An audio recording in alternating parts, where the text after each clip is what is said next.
बड़ी गणित मंत्र में आपका स्वागत है। RRC group D exam Jabalpur zone की कितनी एक्सपेक्टेड कट ऑफ जाएगी उसके बारे में इस वीडियो में बात किया जाएगा। पूरी डिटेल एनालिसिस होगी कि पिछली बार और इस बार की तुलना में कितना कट ऑफ रहेगा, कितना बढ़ेगा कि कितना घटेगा। पिछले बार में यानी कि 2018 में जो वैकेंसी आई थी वहाँ पर कितनी वैकेंसी थी, कितना कट ऑफ गया था, इस बार वैकेंसी जो उसके हिसाब से कितना कट ऑफ रहेगा, कितना कंपटीशन बढ़ा है या कंपटीशन घटा है, कितनी अटेंडेंस थी, उसके हिसाब से पूरी डिटेल एनालिसिस में की जाएगी। ठीक है, तो वीडियो को अंत तक देखें। यदि आपने जबलपुर जोन से अप्लाई किया है तो इतने नंबर जो मैं बताने वाला हूँ, इतने नंबर यदि आपके बन जाते हैं तो आपका फाइनल सिलेक्शन हो जाएगा। तो ठीक है, वीडियो को अंत तक जरूर देखें, यह आपके लिए हेल्पफुल होगा। तो यहाँ पर एक्चुअली क्या है ना, आपको पता होगा कि वैकेंसी जो है 4019 वैकेंसी है। और आपको पता है कि जो इस बार का कंडीशन क्या है कि प्री के लिए जो कैंडिडेट क्वालिफाई होंगे, मतलब CBT 1 और PET के लिए फिजिकली के लिए, तो वो सिर्फ 3 गुना क्वालिफाई होंगे। यानी कि यहाँ से टोटल 12,057 कैंडिडेट जो हैं वो ही सिर्फ पास किए जाएंगे, इससे ज़्यादा पास नहीं किया जाएंगे। और आपको पता है कि DB में 1 बाई 1 बुलाया जाएगा, मतलब 3 गुना कैंडिडेट से फिजिकल कराया जाएगा। इसमें जो जो पास हो जाएंगे उसके बाद कट ऑफ फिर से बढ़ेगी और बढ़ने के बाद DB और मेडिकल के लिए कॉल किया जाएगा। तो देख लेते हैं पिछली बार क्या कंडीशन रही थी। तो पिछली बार जब 2018 में वैकेंसी आई हुई थी तब यहाँ पर जो टोटल वैकेंसी थी वो थी आपकी 3,522 वैकेंसी। का टोटल जो फॉर्म भरे थे वो 10 लाख के आसपास यहाँ से आपके फॉर्म भरे हुए दिखाई दे रहे थे। मतलब 10,050, इसमें लिखा 10,56,532 के प्रति सीट। यहाँ पर यदि कंपटीशन की बात की जाए तो इस बार की अपेक्षा बहुत ज़्यादा था। पिछली बार जो फाइनल कट ऑफ आपकी गई थी तो वो आप यहाँ से देख सकते हैं कि UR की 75 कट ऑफ गई थी। और यदि OBC की बात की जाए तो यहाँ से 70 कट ऑफ गई थी। SC ST कैंडिडेट की बात की जाए तो 63 कट ऑफ गई थी।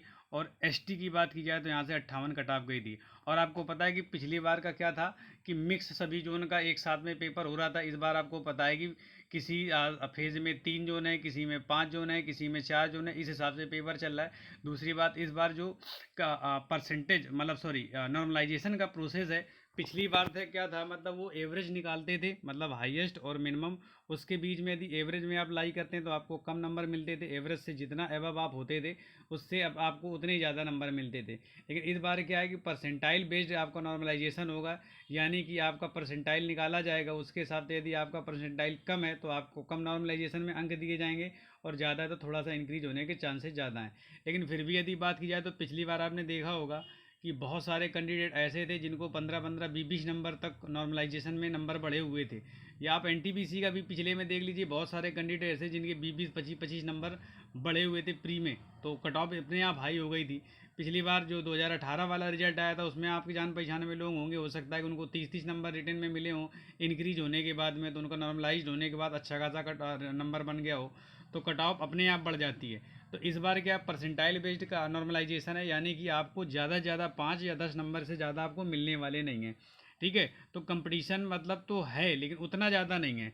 अब आप देख सकते हैं कि यहाँ पर जो 2019 की जो वैकेंसी है वहाँ पर 4,019 वैकेंसी है। ठीक, और टोटल यहाँ से जो फॉर्म भरे गए थे वो 5,13,462 के आसपास यहाँ से फॉर्म भरे गए थे। दूसरी बात, आप देख रहे होंगे कि यदि आपने पेपर दिया है तो आपकी लैब में कितनी प्रेजेंटी आ रही है। मतलब ये मान के चलो कि लोग बता रहे हैं कि 50%, 55%, लेकिन ऐसा कुछ नहीं। मैंने भी अभी एग्ज़ाम दिया था और ये मान के चलिए मेरी रो में 28 लोगों को बैठना था, सिर्फ 4 लोग आए थे।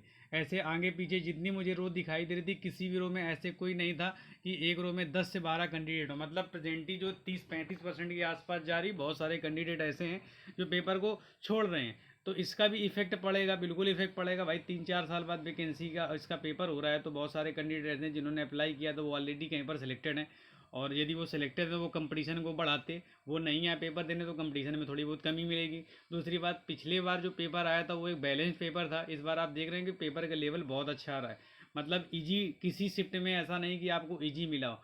मतलब किसी में साइंस बहुत अच्छी आ रही तो मैथ हल्की कर देते हैं, और किसी में मैथ जो है बहुत अच्छी आ रही है तो उसमें क्या नाम है साइंस बहुत अच्छी कर दे रहे हैं।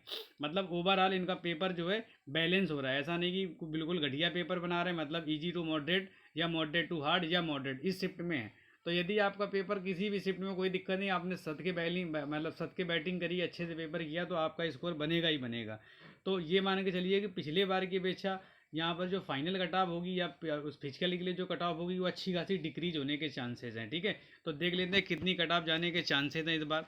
तो और ये मैं आपको जो नंबर बता रहा हूँ इसमें आप प्लस माइनस का 2 लेकर बिल्कुल चलें। और ये आपकी फाइनल कट ऑफ होगी, इसमें ये नहीं कि आपका पीटी फिजिकल के लिए क्वालिफाई किया जाएगा और मेडिकल, इतने नंबर यदि आपके बन रहे हैं तो आप बिल्कुल फाइनल सेलेक्टेड हो जाएंगे।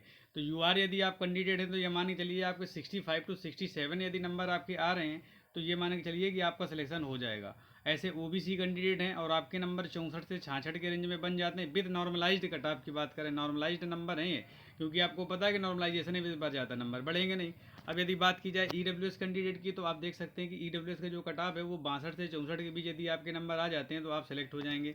ऐसे बात करते हैं एससी कैंडिडेट की तो यहाँ से भी आपके यदि 55 से 58 नंबर आ जाते हैं तो आपका सिलेक्शन हो जाएगा।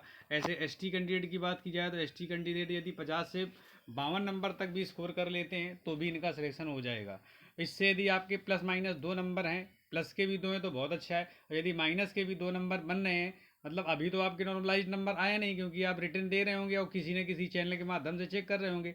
जब आपकी आंसर की आ जाए इतने नंबर यदि आपके बन रहे हैं, इसके आसपास भी नंबर बन रहे हैं, मान लो 5-5 नंबर कम भी, तो नॉर्मलाइज देके इस रेंज में आ जाएंगे तो आप बिल्कुल सतर्क रहें, आपका सिलेक्शन हो जाएगा। फिजिकल की तैयारी बिल्कुल करें, ठीक है। तो वीडियो को ज़्यादा से ज़्यादा शेयर करें, लाइक करें, कमेंट करें, और चैनल पे नए हैं तो चैनल को सब्सक्राइब करके सपोर्ट करें। Thanks for your time.